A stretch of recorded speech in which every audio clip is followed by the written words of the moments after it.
Hi, I'm Dave, And I'm Paul. and we're going to challenge you to transform your financial future through the principles of the most profitable business in the world, banking. We believe everyone should be involved in two businesses, the business that you're in and the banking business. Everyday people can replicate what bankers have been doing for centuries to leverage capital and build wealth through private lending. Join us as we uncover the truths about money, expose lies and myths, and flip conventional financial advice on its head. Here we go. Paul, what's going on, man? How you been? I've been well, Dave. How are you? Very good. Very good. Thanks. Yeah. Shoot. I wish I should have this camera facing my window because it's gorgeous outside for Is another it? week or so. Yeah. Yeah. Yeah. It's about to get real nasty. I just talked to a guy today, a prospect now who found me on Nelson Nash Institute because he lives in Minneapolis. So he's like, yeah, I live in South Minneapolis. Sorry to hear that. Yeah. But I said, well, and then he said it's going to be his first winter here. I said, oh, well, I won't scare you then. Where are you coming from? He said, San Diego. I was like, oh, this is going to be brutal. Why? It must have been for work or something. Navy guy got out Oh, okay. and moved. Yeah, back. His wife lives back here. So, Oh, man. yeah. Yeah. So, gonna be a brutal intro to Minnesota. Traded one crappy state for another. Yeah, right. But at least he had good weather there. At least he had good weather. Yeah. The climate, it's all about the climate. We have great weather here. Yeah, there's other places in the world that have good climates too. Depends on what climate you're talking about. Yeah. Apparently you Yeah. can't have good weather and good other climates in the same place. Right. Yeah. Right. Well, get that four-wheel drive ready. Those winter tires. Uh-huh. Indeed. All right, man. Well, what do we want to talk about today? Well, let's talk about why do folks get into the infinite banking concept in the first place? How about something like that? Normally, folks, something sparks a topic, right? And I got a call today from a newer client, and and I was out for a walk outside my office and chatted with him about it a little bit, and hopefully, said the right things and kind of put him back, kind of recaged how his mind is thinking. And he's an older gentleman, very nice. So hopefully, one of the things we'll talk about today is the 1090 came up again, and we've already covered this ground, and it's dangerous ground, right, Dave? It's almost a religion for some people. And it is. And I know we have folks that listen that think the 1090 is the greatest thing. If you want to pay less premium as the years go by, sure, go do a 1090. If you want to like sleep in the same bed with the mech line for the entire policy's life, that's fine. But that it violates several of Nelson's principles. So anyway, it's not for us. But it did come up, and so I felt the need that we need to maybe redress, John, our friends out west called it IBC Amnesia. But I think in this case, or in a lot of cases, it's not amnesia. It's a lack of just principled understanding of the process of becoming your own banker. Yeah, I agree. And I think what you just said is pretty important, the process, because it seems like some people who get IBC amnesia, a lot of them are starting to focus too much on the product that we use for banking and forgetting that this is not called become your own whole life insurance policy owner. It's called become your own banker. It's a process. It's the infinite banking concept, not the infinite life insurance concept. Like, right? It's the process, not the product. And when you start talking 1090, that has nothing to do with the process of banking. Zero. Yep. 100%. It's all product. It's all product discussion. Right. And I think that's what some of these Bush League IBC promoters, who are not IBC practitioners, by the way, they're Bush League. They focus on the product and completely disregard the process of banking because they don't get it in the first place. If you got it in the first place, the product is what it is. You need to focus on the process first and foremost. Yeah. I heard James say the other day, um, these policies, right, that we use to become our own banker through are designed to accept premium. They're designed to accept premium for a long time. A properly structured premium. We say that a lot, but that's, with an adequate base premium. Some of these companies will allow you to go all the way to 3% base and 97% PUA, right?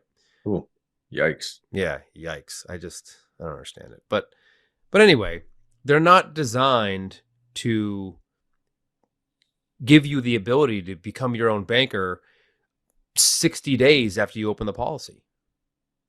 Now, that's Right. not saying there's not liquidity or there's not the ability to design policies that accept certain amounts of premium that are maybe PUA premium versus base, which creates early cash value access. That's not what I'm talking about. But the idea that this 1090 construct is just going to be so much better, and it illustrates great in the early years, but over a long period of time, the likelihood of it matching or being close to that original illustration, which isn't worth the paper it's printed on, is unlikely. Very unlikely. I mean, the Yes. first year will probably look pretty similar. Yeah. Maybe even year 2 or 3. Before too long, it's going to it could very well diverge and be completely unrecognizable, which is what people don't understand. I mean, I'd like to see somebody who's got a 20-year-old policy or a 30-year-old policy that was designed like that. Tell me what it looks like now and how much premium are they able to put in, based on how much they thought they'd be able to put in. Right. Yeah. And if they want to pay more premium, now they have to start over from scratch. And that sounds silly. Now you have to start a business. This other business was chugging along just fine, but you didn't do it right from the beginning. And now, going through the capitalization phase is the worst part. That the only bad part about IBC, the process of becoming your own banker, and it's not a bad thing. It's just the reality is that you are starting a business from scratch. Each policy is like a business, and it's going to take time to capitalize that business before you can take income off of the business, before you can start doing more things through the business, right? You don't want to repeat that process more often if it can be avoided, I guess is what I'm saying. Yeah. I think you make a real good comparison. Just like Nelson says, it's like starting a business. So think about it like this. If you were going to start a business, let's say it was just a fast food business. Maybe you had one of these, I don't know, say you had a Chick-fil-A. You start the first business and you got 50 employees and you're busy all the time. Right. And then you're like, I'm going to open up a second Chick-fil-A about 5 years later. And instead of keeping that one first business thriving with all those employees handling all the big influx of business, you said, hey, I'm going to take half of those employees and move them over here and start this new business. Well, what'd you just do? You just cut the legs off of that business that was already up and running, already had a loyal fan base, customer base and great location, all this. Now you can do, if you're thinking linear, half the revenue that you would otherwise have been able to do because you decided to start this one over here. That makes 0 sense. Of course, right. A business owner wouldn't do that. You keep that one going to its max capacity, and then you start building this one slowly until it gets to that max capacity, and then you build another one. That's right. Yeah. So, well, let's talk about that. Starting a new business from scratch. There's times when it doesn't make sense, like we just said, when you almost intentionally cut the legs out from under your business. But then there's times it does make sense, right? When this business is maxed out and it's doing everything it can do, and you've got the ability to start a second one. Yep. What about, so that's another thing that we were discussing before we hit record was, the one and done mentality. I've got my one policy, man. I started 10 years ago and this thing is cooking. It's great. But you haven't done anything since in the last 10 years. Like you funded it perfect, which is what you should do. Max it out. Has your income increased? Has your life situation changed at all? Like, why do you only have one policy? Yeah. And unfortunately, I've got this one client in Alaska who's essentially expanded his system, to accommodate the entire family, right? And he's done it, basically every year or even more frequently. I think he pulled the trigger on a couple this year, just to get all the kids involved. And but smart guy, high level of understanding, gets it, right? The problem's a problem, premium's a solution, and an expansion has occurred naturally. We've got some pay raises, we get this, or we paid this off, or we sold this thing. Now I've got to put that money somewhere. I don't have any room in my policy. I don't have any loans out. Well, time for to open up some new policies. And we've talked about that, folks, a lot on the podcast, because it bears repeating, just because it's the way it is. I can't wait to open up my next policy, because one, it means I've got some money that's sitting in someone else's bank that needs to go somewhere else. So I'm being more productive. That means I've been more productive. Something I did previously has paid out. So, but yeah, the one and done, I've got a few of those clients. God bless them. They pay adequate premium. They pay good premium relative to their income, but I don't see them coming back. They haven't expanded past the first two they bought. They haven't opened up any policies on the children. And do I broach the subject? Maybe, but they know where to find me, right? And if they I hate saying this, but if they really understood, they would have already done it. Yeah, I think you're right. Some people kind of put this policy on a shelf. Hey, I got it in place. I'm doing the become your own banker thing now. Check that box. Let's move on to the next thing.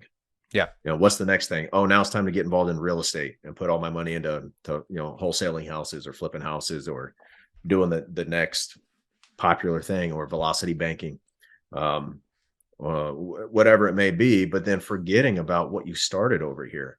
Like, you need to pull that thing off the shelf, dust it off, and put it to work. So it's not a one and done. There's no arrival. Nelson talks about arrival syndrome, right? Where you've arrived at knowledge. This is a different arrival syndrome, where you've arrived at thinking, oh, well, I've checked that box, I've completed that, it's time to move on. Right. Instead of making it the foundation for everything you do. I think the most successful people, really some of the most successful people I know, are people who have made this the foundation for what they do, and everything else builds off of it. Of course, it's not the end all be all. It's not the only thing you should be doing.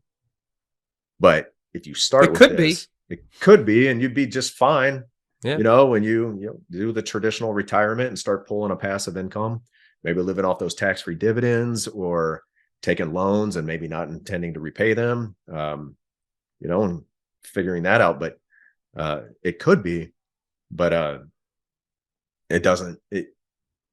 It shouldn't be, I guess, right, is what I say. I think you should find another outlet. Get that money working in two places at once. I'm not saying you don't go be an eager investor and feel like you have to put that money to work, but man, it provides opportunities, right? Yeah. What would opportunities be without capital, and what's capital without having opportunities to put it towards? That's right. I had that conversation last night with our newest shared client, who actually lives in my neighborhood. Yeah, that's right. Yeah. And he is tall. I told you he was tall. Yeah, he's 6'5" at least. And but yeah, anyway, he's they go to the same school as my kid, one of his oldest kid, and so it was great conversation. But someone who's eager to get out of the rat race, if I could quote Kiyosaki for a second. So yeah, no, it's good, and he's going to be well on his way. And but I did remind him, I was like, capitalizing your policy is doing something. Remember that. You're right. Absolutely. That's a good reminder too, for the people who are.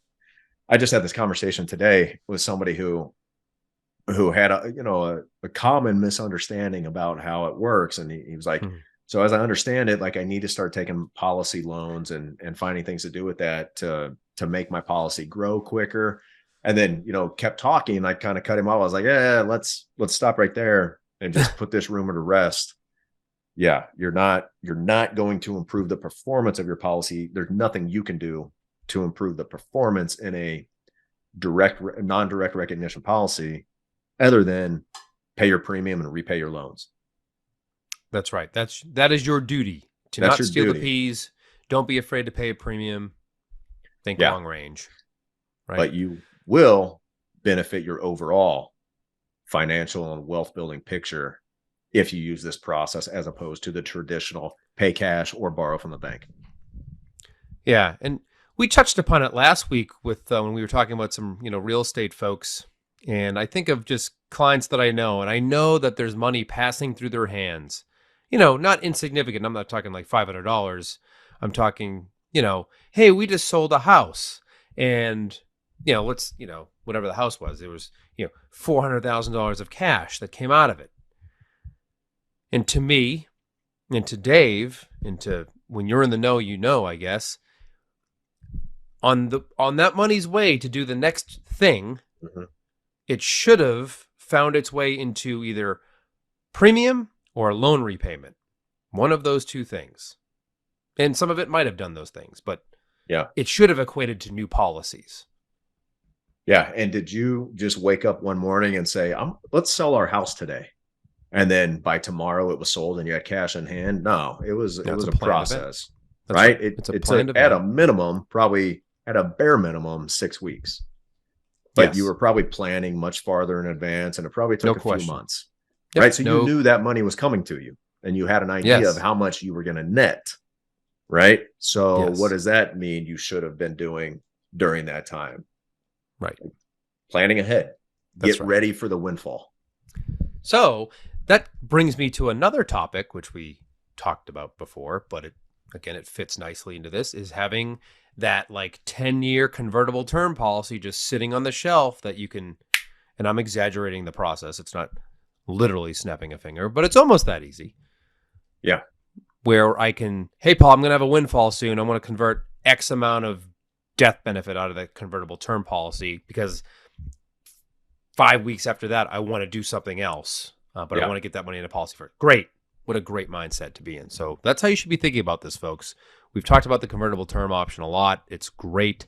It's great to have those sitting on the shelf. In fact, I need to hit submit on my application. I keep forgetting because I'm working for you very hard.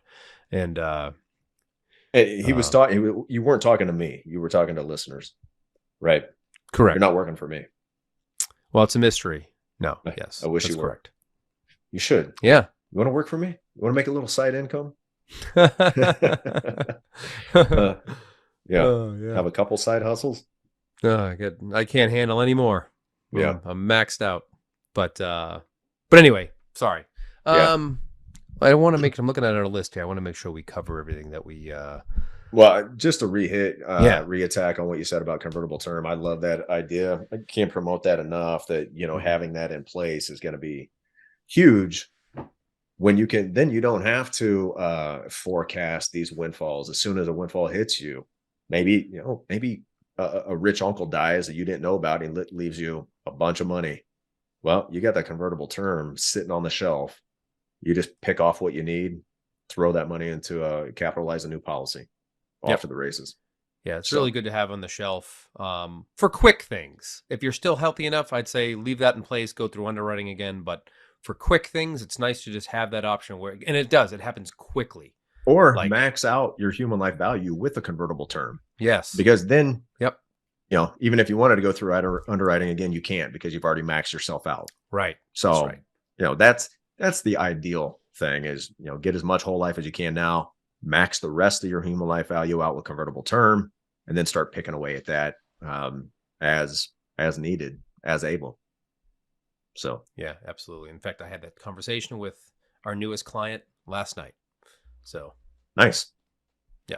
Nice. All right. Well, you can do the next application with it. Yep. Since I did the first one. Already planned on it. Your turn. Easy. Your turn now. Yeah. It's like, just come over to the house, and he did. He like walked over. Yeah, right. Like a quarter mile away. That's funny. Yeah, he just walked on over. Well, his steps he takes big steps. So yeah, it was like 3 steps away. And Paul has to put on his jogging suit. I got to jog. Actually, I was going to drive him home, and he was like, "No, I'll walk." I was like, "All right, yeah, good on you, man." Nice. Okay, so IBC Amnesia. How did we you and me, Dave and Paul, how did we avoid it? And I think one, we're in the business, so it's unavoidable to. But we were doing this before we were even in the business, We were. right? That's true. For some time. Yes, no question. Yeah. So I think number one is a solid educational foundation. If you know what's going on, you'll know what to do. That's what it boils down to. I think a lot of people, they just, again, they get into the YouTube and I read the book. They read it once. It takes thorough reading, several thorough readings of that book to really grasp what he's talking about. You have to catch it. And if you don't catch it, that's what these questions are. How about the 1090 and this and that? And it's not the right questions. Yeah. So go back and read Nelson. You can't read or listen to him enough. Yeah. And you and I both came into, like, we didn't get a policy until we were educated enough to move forward. And I think, that could vary from person to person. I think typically enough education is getting through Nelson's book and having a real solid discussion with you or I. I like that. And then you're ready. You're dangerous enough to move forward, right? You've got enough knowledge to be dangerous, but not enough to be safe, probably. Right. So, and the mechanics of things can be, we can talk about that as we grow in this process of becoming our own banker. You don't have to know every little detail of whatever. And that's what we're here for, to answer those technical questions that maybe have to do with the policy side. Sure. But the process of IBC is quite simple. Like, your money has to reside somewhere, right? Yep, absolutely. Had that conversation last night too. He's like, I don't know why people don't get it. Like, I don't know. Well, it's a little thing called the curse of knowledge, where some people catch on real quick, and some people, they grow into it. But once you have that knowledge, you can't unlearn it. You're not going to unlearn it because you have it now. You've seen behind the curtain. So you have that curse of knowledge, and you kind of question after a while of doing this, you're like, why can't you see this? But, you got to remember where everybody's, journey is starting from. And that's from whatever we've been taught by mainstream media. Basically. Buy term and invest the difference. That'll always serve you well, even if, later in life, maybe you get cancer and then now you're looking to get permanent life insurance, and or you lose your pension, or, stocks tank, or you lose your job. Like, everything's just going to be great. God forbid things don't work out exactly how some financial influencer with a Southern accent and a sarcastic charm tells you they're going to work out. So it's almost like the future is unknown. Almost. Yeah. Okay. So next, how did we avoid IBC amnesia? And, these are action steps everybody can take. I don't know what are you pointing at? Oh, those books my in books. The background. Okay. You can't see what Paul's doing, but that's the real background. That's not like a, that's a real background. I don't think anybody would have a Patriots helmet in a virtual background. No, they're terrible. Yeah. I don't care. I don't watch sports anymore, but I'm rooting. Me neither. I'm so sick of watching the Chiefs because all they talk about is Taylor Swift. In the vaccinated tight end there. Yeah. That's all they talk about. I'm like, I thought football was like the last bastion of masculinity in America, but it's not. It's gone. Awful. Yeah. It's like the new NBA. It's like the worst sport to watch. Yeah. I think 2 teams had over 36 points. There were multiple teams within the last few weeks that didn't score any points, the Patriots included. They were shut out against Dallas, I think. But what's his face on the Blaze has a good article on it that's out there today. So folks, really read it. Yeah. Yeah. I can't remember his name. Good dude. But anyway, back to what you were pointing at, books. But we engrossed ourselves in everything IBC. I remember when you became a practitioner and you had gone to a think tank and you're like, hey, have you listened to this guy, James? And have you read, here's another book. And we just, that summer, that 2019, 2020, we just nerding out on it and couldn't digest enough of the content, podcasts, books. And, so I think that's why, personally for me, but I just, it was what I was looking for too. Like when you sent me the case for IBC, I was like, man, this is it. Let's go. Yeah. Yeah, you It was were. that simple for me. One book, let's go. Yep. So yeah, books, podcasts, and discussions. Talking to other people in your circle, maybe who either perhaps practice IBC or at least are open to talking about it and won't shut you down right away. Like, if somebody's a big, Dave Ramsey fan, like, let them be. Like, God bless them. Let them be. There's other fish in the sea. That's the way I saw it. Or that's what a mentor of mine said. Yeah, you're not here to convert people. You're here to present an opportunity for people to rethink their thinking. That's right. They either want to have their paradigm shifted, or they don't. And if they don't, move along to somebody who wants to help. Yep.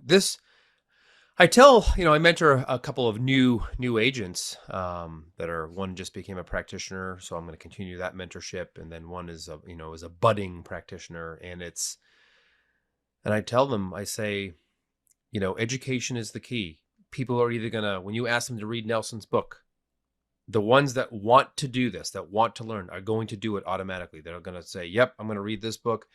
Yes, I'll listen to that podcast, or I'll read this other book, or whatever, read this article. They're going to just do it. And that's who you're after, because they want to do this. The other people, like the convincing, we don't spend time convincing anybody. No, if you need convincing, you don't have the time. If you need convincing, this isn't your thing. That's right. Like, I'm not here. Yeah, I've never convinced anybody.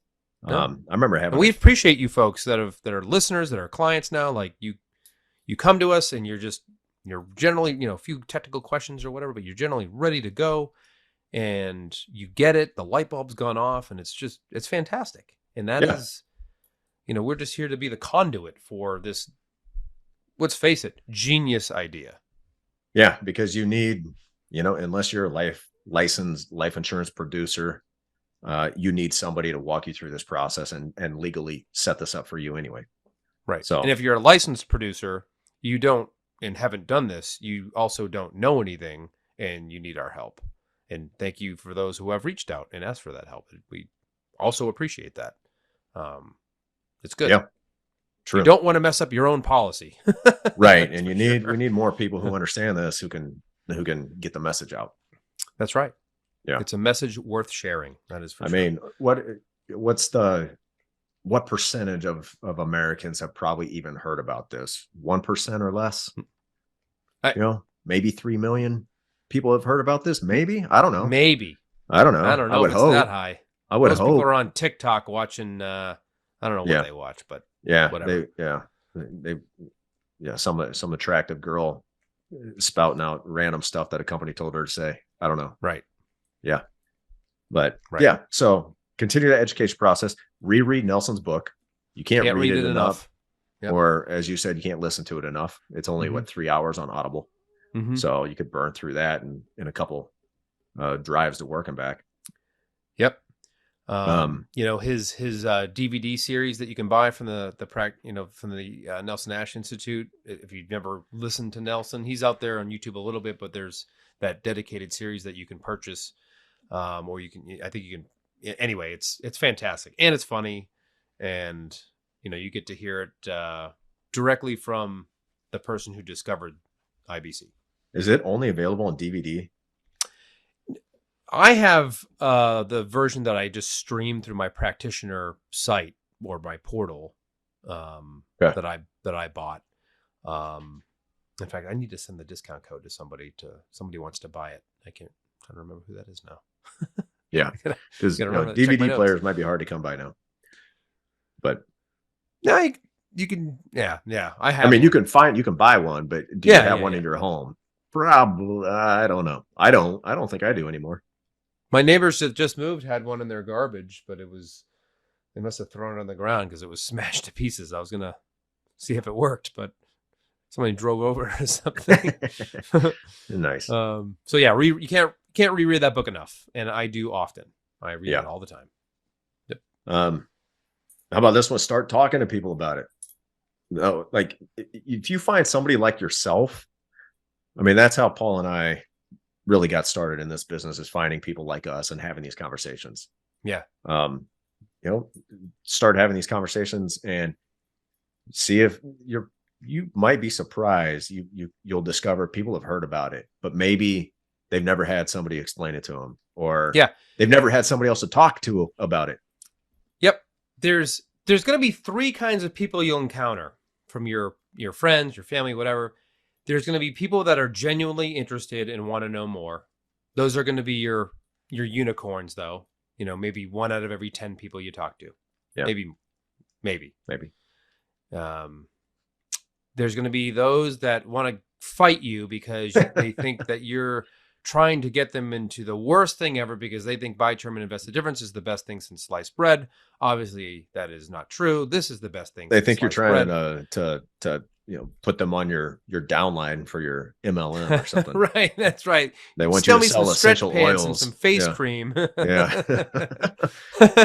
Nothing against anybody in that business. That's a viable business model, but it the way some people approach it is pretty.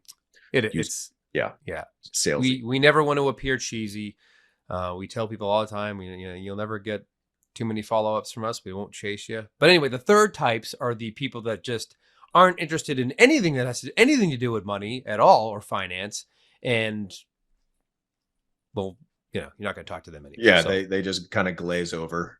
Just like, they're just, they're on TikTok and they're just scrolling, doing whatever. And, they're the types that would think, no, there's more important, money. I mean, it's important, but it's not that important. There's way more important things in life than money. Granted, people are more important than money, but if somebody says, money is not that important, I don't know. In my mind, they're either too lazy to go out and actually earn enough money, so they give themselves that excuse so they can continue to be lazy and just get by. Or I don't know, or they're just ignorant, truly don't understand the value that money and wealth play in our lives, in our in the well-being of your family. Yes. And everything else. Anyone who's been near had to file bankruptcy. We know people that have done that, or who have had to do, other things, or just pinching, I think we probably just watched our parents growing up. Just like, well, we can't afford that. Well, better question is how can I afford this? Yeah, that's right. Well, if you don't think money is important, I haven't verified, I haven't gone through and checked every line and every word, every verse myself, but I've heard that Jesus talked about money more than he talked about heaven. So if you don't think money's important, read the New Testament. Yeah, it's important. Who was responsible for most of the New Testament? Guy named Paul. Yeah. And then to sum it all up, kind of jokingly, just do what we say. Do what we say. Come on. And you'll be fine. It's really easy. Just do what we say. You'll be good. Yeah. And, so we'll leave you with, do what we say, reread Nelson's book. Yeah. If you've read it. If you haven't, get on the show notes, click the link for Becoming Your Own Banker, 92 pages, 3-hour read or less. You won't regret spending the $21 and the 3 hours of your time. Yes. And then when you get done, maybe schedule a session, or maybe read it again and then schedule a session. There you go. Yeah. One reading is enough to schedule a conversation with us. For sure. Two would be better. Yep. But we're happy to talk to you if you've gone through that book once. Yeah. Absolutely. Read it very, very, very deliberately. I've got marginal notes all over mine, underlined, blue ink. I mean, I've got some notes in mine that I look at it now and I laugh. I'm like, man, I was really dumb. Yeah. And no, I wasn't dumb. It was just completely brand new to me. And so your questions aren't dumb. Learning. Yeah, you're learning. That's right. Yep. But yeah. Well, cool. All right, man. I think we hit the end of our time here. So we'll leave it at that. So, avoid IBC amnesia. Get back in the books and keep listening. Yep. The arrival syndrome. Yep. Absolutely. So never stop learning. All right, everybody. Hey, until next time, control your capital. Or somebody else will. Hey, thanks for listening, everybody. If you'd like to have a conversation with us to see how you can become your own banker, or if you have any questions or topics you'd like us to tackle in a future episode, please send us an email to davidandpaul@theibcguys.com. And subscribe and leave us a review if you're on Apple. Follow and leave us a 5-star review if you're on Spotify. And please share this with your friends. We'll see you next week.